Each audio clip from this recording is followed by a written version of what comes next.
So this lesson we're going to be talking about measurement and the 7 base SI units. And I'll try to go through it as quickly as I can, but this is a really important lesson in us having common language and a base understanding of how to think about ways to discuss the world around us. Having a common language and a common understanding of what these terms mean is going to enable us to be able to really communicate well, especially in an engineering course. And this idea of measurement is incredibly important. We measure things all the time. Your life depends on accurate measurement. If you need to submit a blood test, it's important that they can actually measure the things in the blood that they're checking. If you want to be able to drive across town and use GPS on your phone is actually measuring a very accurate and exact time that's being broadcast by multiple satellites at the exact same moment, and is measuring the time that it takes for that signal to reach your phone and is triangulating your location. So measurement is so important to our daily life. And in this lesson, we're going to be looking at these 7 base SI units, understanding what they are and how they can combine to create other units, which we call derived units. So we're going to start with the basics. And you can see here I've got this GIF. It says wax on, wax off. And this is from a movie called The Karate Kid, which was a movie that came out when I was growing up. And you've got the character on the left is Daniel-san, and he is wanting to learn karate. And the character on the right, his name is Mr. Miyagi, and he is Daniel-san's sensei. So Daniel-san shows up at Mr. Miyagi's house and to learn karate, and Mr. Miyagi gives him a bunch of housework, including painting his fence and waxing his car. And he tells him, wax on, wax off. Wax on, wax off. And Daniel-san thinks this is ridiculous. He did not show up to wax his cars. He showed up to learn karate. But what he doesn't realize is that Mr. Miyagi is having him build the muscles and the muscle memory of these basic motions that are going to be fundamental to him to being able to defend himself in a karate tournament that he's going to be in. So these units are in some ways the same, where you may be thinking, why do we need to learn this? What's the point? And I'm telling you that these are the basic fundamental things that we need to have a common understanding and common language of, so that we can be able to move forward in engineering and talk about forces and pressures and volts and amps and all of these other things that we're gonna be doing in an engineering class. So the basic SI units are these 7 that you can see here in the bottom right. For time, we've got seconds, and you can see that there are typical symbols and symbols. So the typical symbol is the symbol for time. So we represent time with a lowercase t, and the unit that we use to measure time is the second, and that's represented with a lowercase s. Now, I think you all understand what a second is. I don't need to go into a lot of detail on that, but I do want to point out that we have hours, and we have weeks, and we have years, and we have minutes, and we have other units of time, but the base SI unit that we're going to use to talk about time is the second. So we will eventually be converting hours to seconds, thinking about, even the speed of something, whether it's kilometers per hour or miles per hour. We're going to need to be able to move back and forth between these units of time, and we'll have a lesson that talks about how we do that. For length, we have the meter. And you can see that the units for length can be L, can be X for displacement, R for radius. So there's a bunch of different symbols for the units of length, but the unit is the meter. So the meter is going to be represented with a lowercase m. For mass, which is referred to as cursor, you can see that it's in italics m. We're going to use the unit of the kilogram, lowercase kg. Electric current, and we're going to talk about mass and exactly what that is and what's the difference between mass and weight here in a second. For electric current is actually the flow of electrons. So electric current, which is represented with either an L or an I. We have the unit that we use to measure electric current, which is the ampere, which is a capital A. For thermodynamic temperature, capital T temperature, the unit is Kelvin, which is a capital K. We're going to talk about this idea of thermodynamic temperature or the kinetic molecular theory when we talk about temperature here in a second in more detail. The amount of a substance, which is represented with an N, is the unit, the mole, which is M, lowercase m-o-l. And it is a certain number of a particular entity. So if it's water molecules, you can have a mole of water molecules, or you could have a mole of hydrogen atoms. You're going to use this one in chemistry a lot. We're not going to use it a ton in this course in engineering, but it is important that you understand the base SI unit for the amount of a substance.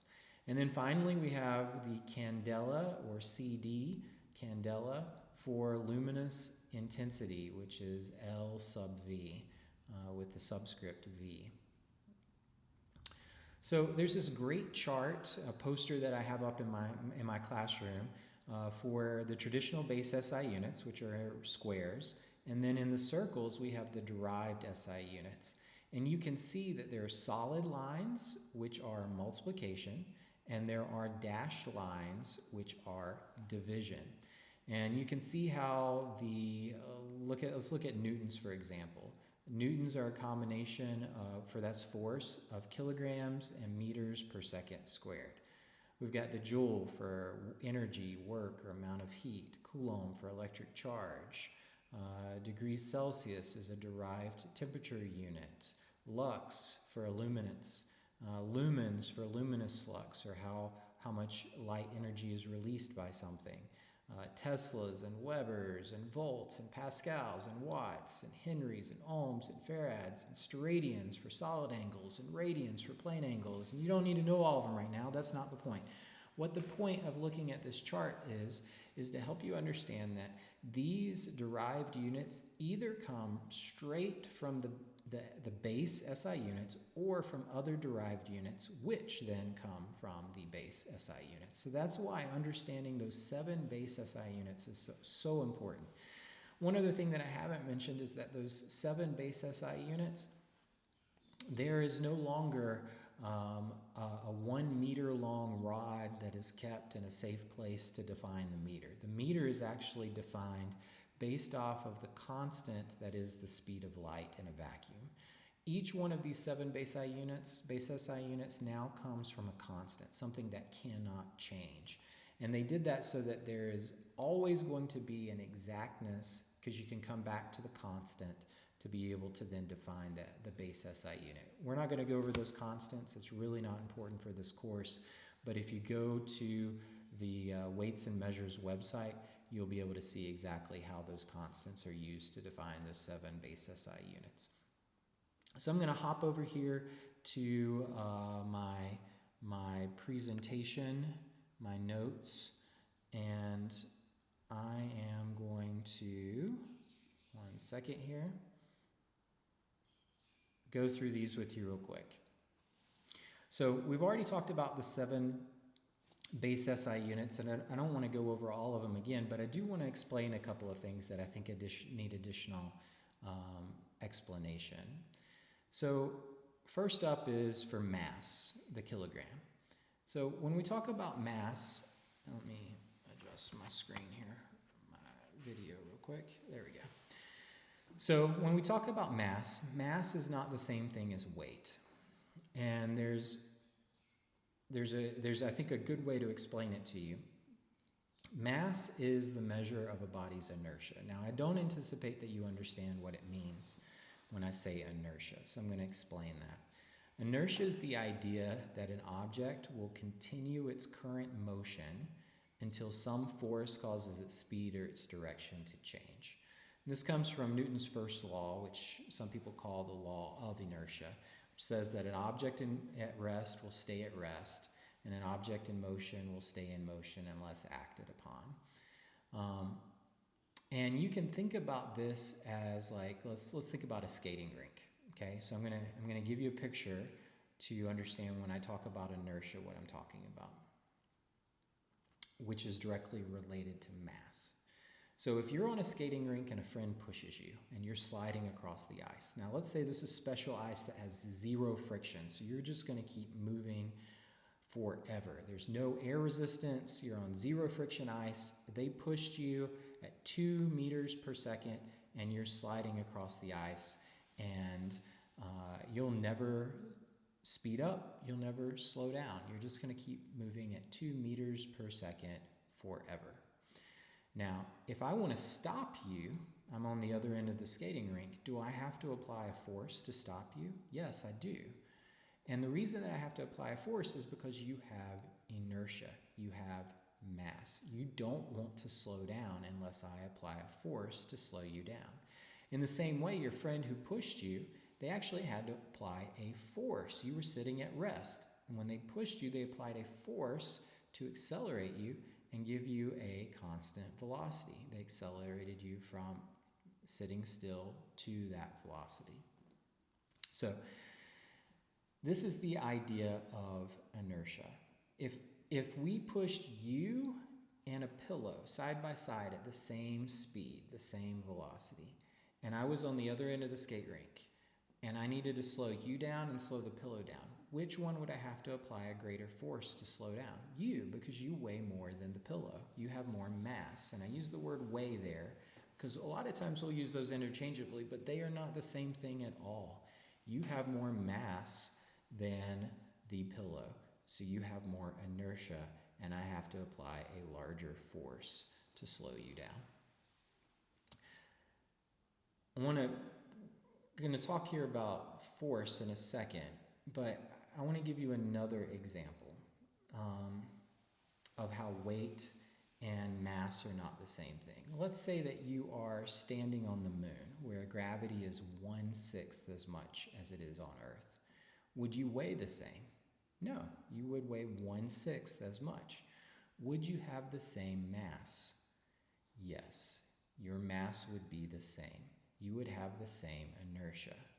And here's the way to think about it. If you were sliding on a skating rink on the moon, would your friend have to push you just as hard to get you sliding? He would, because that's the side-to-side motion. Gravity on the moon means that you're going to press down against the ice about 1/6 as much. The force of you against the ice is going to be about 1/6 of what it would be on the Earth. But your friend pushing you sideways on that ice on the moon, they're going to have to put the same amount of force to accelerate your mass because your inertia is going to be the same. You're going to resist acceleration the same on the moon as you would on Earth because you have the same mass.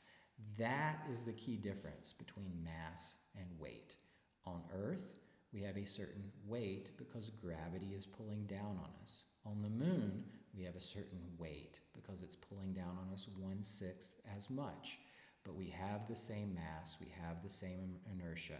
If we're moving sideways, it's going to take the same force to decelerate us down to 0 or to accelerate us. All right, so force is defined by the formula force is equal to mass times acceleration. We're going to go more into depth into this later, but the acceleration that gives us weight on Earth is Earth's gravity. On Earth, the acceleration due to gravity is 9.8 meters per second squared. Don't worry about acceleration, understanding the meter per second squared. I'll do a different video to talk through that. So when we plug in a mass of 1 kilogram into our formula, we get force is equal to 1 kilogram times 9.8 meters per second squared. Kilograms is in the numerator for the 1 kilogram because it's a single unit. Meters is in the numerator for the 9.8, so we combine those terms. We get kilogram meters, and then the second squared is in the denominator, kilogram meters over second squared. So that 9.8 kilogram meters per second squared has a special name, and it's called a Newton, for Sir Isaac Newton, from Newton's laws, Newton's 3 laws. He gets the honor of having his name used for the measure of force, which is a Newton. It's a measure of force or weight because weight is actually measuring a force. So I've got this example of a balance versus a scale. So you stand on a bathroom scale on Earth, okay? And it says that you weigh 50 kilograms. How does that work? Well, the people who built the bathroom scale calibrated it. They said that the instrument, the sensor that measures that force, whenever it measures that much force, that's equivalent to 50 kilograms. But it's not actually measuring your mass. What it's doing is it's measuring the force, but it knows an equivalent mass has that much force on Earth. If you took that bathroom scale to the moon, it would only be 1/6 as much. So could you have a way to measure the mass on Earth and on the moon and it work in both places to accurately measure mass? Yes. There you would use a balance. So let's say that we put something that we don't know what the mass is on this side of the balance, and we put 100 grams, or let's say 1 kilogram on this side, and it's perfectly level. What does that tell us is the mass on the right-hand side? 1 kilogram, because it's balanced. Now let's go to the moon. Put our 1 kilogram on this side and our unknown on this side. Would it still be balanced with 1/6 the gravity? It would. So we can use a balance as a way to measure mass. And that's typically how mass is measured. When you're standing on a bathroom scale, you're actually measuring your weight, but it can tell it to you in kilograms because the people who manufactured the scale used an equivalence of what that force would be for what a particular mass would be on Earth. Just know that it's only going to work here on Earth for you. All right, the ampere. The ampere is the measure of current. Current is an electric flow. It's the flow of electrons. So it's the rate of flow of electrons. Think about a stream. If you're standing at the edge of a stream and you're looking and say, wow, it's got a strong current, it means that there's a lot of water moving fast. And in the same way, the measure of electric current, saying that, wow, there's a lot of electrons there moving pretty fast. And 1 ampere is actually equal to 1 bag of electrons flowing through a circuit or a wire in 1 second. And this bag of electrons has a special name. It's called a coulomb. And a coulomb is a certain number of electrons. It's actually not a certain number of electrons, it's a certain amount of charge. 1 electron has a negative charge, and it has a negative charge that's going to attract a positive charge. And there's a force between those. Think about rubbing your feet on carpet or a balloon on your hair and then holding it up and it pulls your hair. I'm not a good example of that, but it pulls your hair up. That's because there's charge and there's a force. So we can actually measure the charge, and coulomb is the unit. It's a derived unit, but it's the unit that we use to measure charge. And we can actually use the coulomb as a unit to define something called the elementary charge. And the elementary charge is what the charge is of 1 single electron. And it is 1.602176634 times 10 to the negative 19th coulombs is the defined elementary charge. And that's actually what we use as I think the base for defining the ampere is the constant. So, long story short, you need to know what a coulomb is. It's a bunch of electrons in this bag that flow through that is a charge. 1 ampere is equal to 1 coulomb worth of electron charge flowing through a circuit in 1 second. That's the key takeaway here. Temperature. Now we are going to talk about something called the kinetic molecular theory for temperature. And I think that this is a beautiful example for how to think about, it's my favorite way to think about temperature. It makes so much sense. And it helps you to think about how temperature works. So you can actually think about temperature as kinetic energy or motion, movement of atoms and molecules. So think of it like a bunch of billiard balls, so like a pool table, okay? You've got a bunch of balls out there on the table, and you've got one ball that you're holding, and you throw it, and it hits the other balls, and it imparts all of this energy, and then the balls are all bouncing around the pool table. That's how you can think about heat. Heat is that motion, that movement of those billiard balls. If it's barely moving, it's cool or colder. If it's moving fast, it's hot. That's the equivalence in your mind for this kinetic molecular theory. Now, if you think about things that way, then all of a sudden you can understand how evaporation and condensation and all of these other things work, because it can make sense. And you can also understand that heat moves from hot things to cold things. Think about it. You're at the pool table. You move a ball, it's moving fast, it hits balls that are not moving, and all of a sudden now they start moving. That movement is heat. Heat moves from hot things. The things that aren't moving don't cause the other thing to all of a sudden slow down without something happening.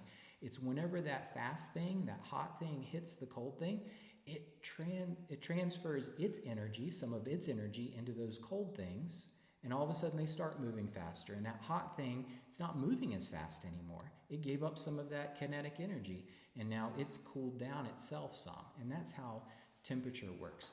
So you've got to understand that idea, because then you can ask yourself the question, well, is there a temperature where things are not moving at all? They're perfectly still. And the answer is yes. It's called absolute zero, and it is 0 degrees Kelvin. And remember, Kelvin is the temperature, is that base SI unit. So that is the meaning. That's why we use Kelvin as the base SI unit, is that we can go down to 0 degrees Kelvin, absolute zero, and that's where there is no kinetic energy, there is no heat. So that's why we start with Kelvin. Now, it's not that difficult to convert between Kelvin, Celsius, and Fahrenheit. All right. For Celsius, you're just going to take the Kelvin and subtract 273.15 degrees. And for Kelvin, you're going to add that 273.15 to the Celsius temperature, and you'll get the Kelvin. So let's do some together here. So 0 degrees Celsius. If we want to know what that is in Kelvin, we just add 273.15. So that would be 0 plus 273.15 equals 273.15. So 273.15 degrees Kelvin is 0 degrees Celsius, and that is the freezing point of water. Now, 100 degrees Celsius is the boiling point of water. So we just add 100 plus 273.15, and we get 373.15. That would be the boiling point of water in Kelvin. If we want to convert from Celsius to Fahrenheit, we multiply by 1.8 and then add 32 to it. So let's do it with 0 degrees Celsius. 0 degrees Celsius times 1.8, 0 times 1.8 is 0, plus 32 is 32 degrees Fahrenheit. 100 degrees Celsius, the boiling, and we know 32 degrees Fahrenheit is the freezing point of water. That's equivalent to 0 degrees Celsius. 100 degrees Celsius, if we want to convert that to Fahrenheit, we just multiply it by 1.8. So 100 times 1.8 is 180, plus 32 is 212 degrees Fahrenheit, and that is the boiling point of water. And to go from Fahrenheit to Celsius is not difficult. First, you're going to subtract 32 and then divide by 1.8. So if we have 77 degrees Fahrenheit, subtract 32, we get 45 degrees. Divided by 1.8 gives us exactly 25 degrees Celsius. So 77 Fahrenheit is exactly equal to 25 degrees Celsius. And you can see that table there. That's basically everything that I was saying in a nice little table.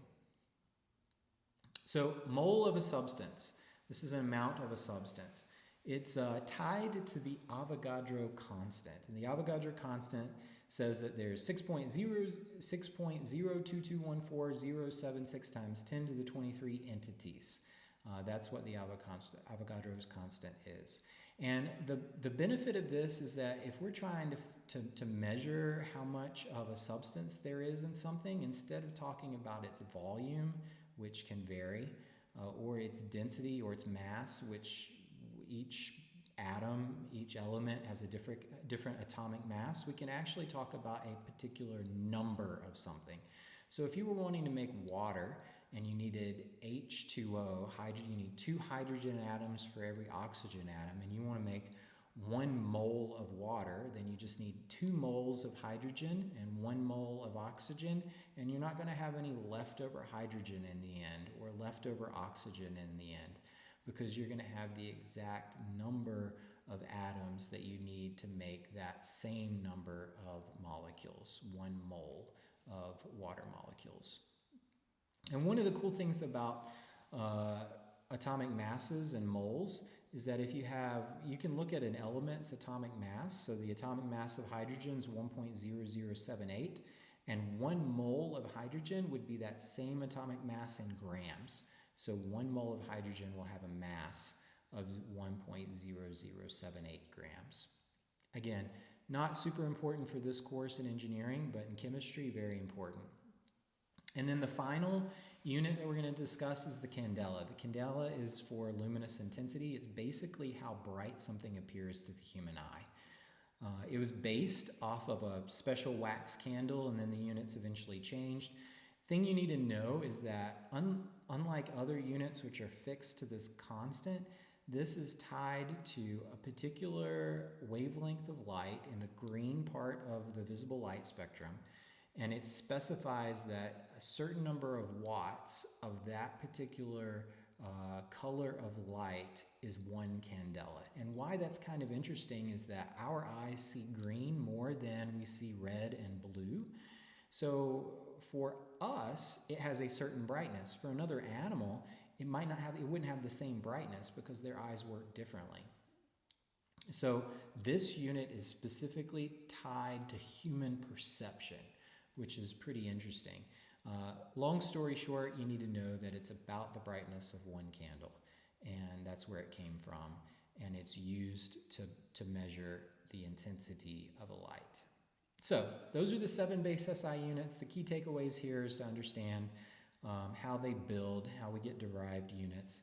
And we're going to be coming back to this lesson time and time again and building off of it to look at these derived units for force and volts and all kinds of other things in this course. So hopefully that was helpful.